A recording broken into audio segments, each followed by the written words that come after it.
Deep in a crooked little cottage in the middle of a whispering wood lived a little witch named Willow. Willow had a hat that was too big, a wand that didn't work, and a heart that was growing very sad indeed. Inside her cluttered cottage, Willow slumps at a desk. A massive spellbook lies open. She sighs, then grips her twisted wand, points it at a fluffy white feather, and scrunches her face in effort. A few pathetic sparks fizzle. The feather doesn't budge. Defeated, she pushes the book away and rests her chin in her hands, staring out the window at other witches soaring joyfully on brooms across the twilight sky. Tap, tap, tap.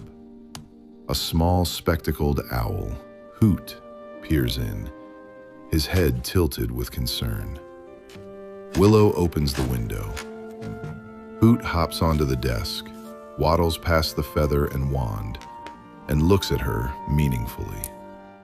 He then uses his beak to turn the pages of the spellbook back to an older, simpler page titled The Heart Hum, a Foundational Charm. Willow reads, skeptical. She puts her wand down, places her hands over her heart, closes her eyes, and tries. A faint glow appears.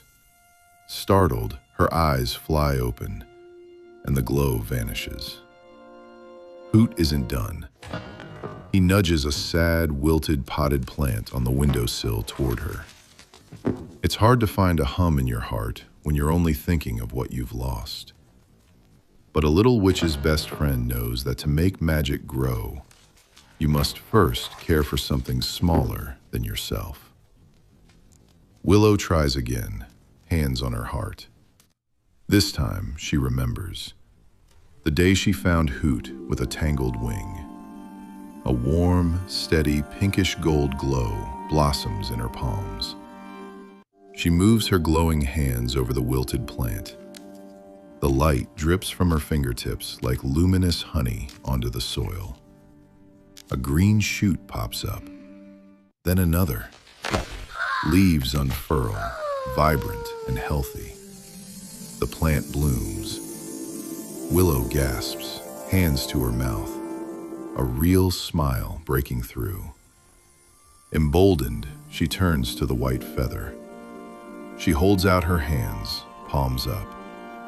The feather twitches, rolls, and floats into the air, bobbing gently. Delighted, Willow laughs. The feather dances loop-the-loops. Hoot does a happy shuffle, accidentally knocking over an ink pot. Willow catches it, with her hand, not magic. The noise attracts a grumpy garden gnome from the path. He stomps inside, mossy and frowning, and points an accusing stone finger at the floating feather.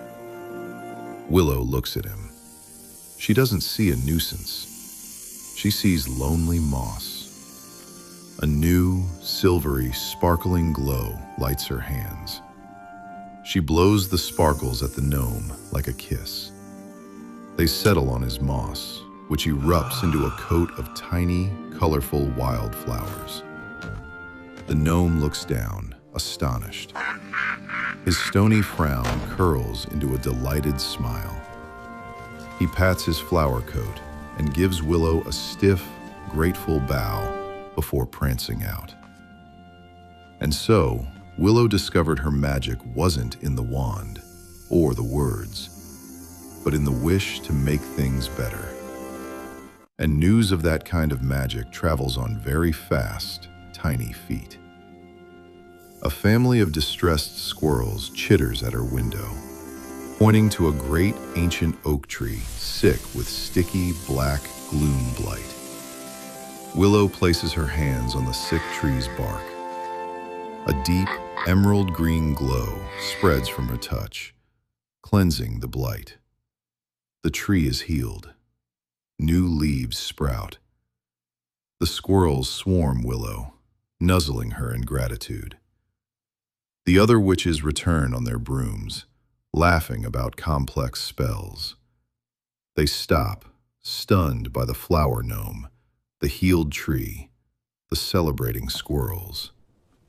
Celine, the lead witch, approaches Willow, impressed. "How did you cure the gloom blight?" "That's advanced magic," she asks without sound. Willow, nervous, holds up her hands. A soft, pinkish gold heart hum glow pulses in her palms. The other witches lean in, bewildered. Celine stares. Then she laughs in astonishment. The heart hum, the first magic.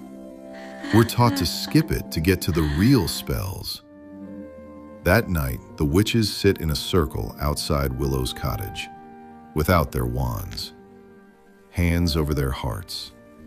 Willow guides them.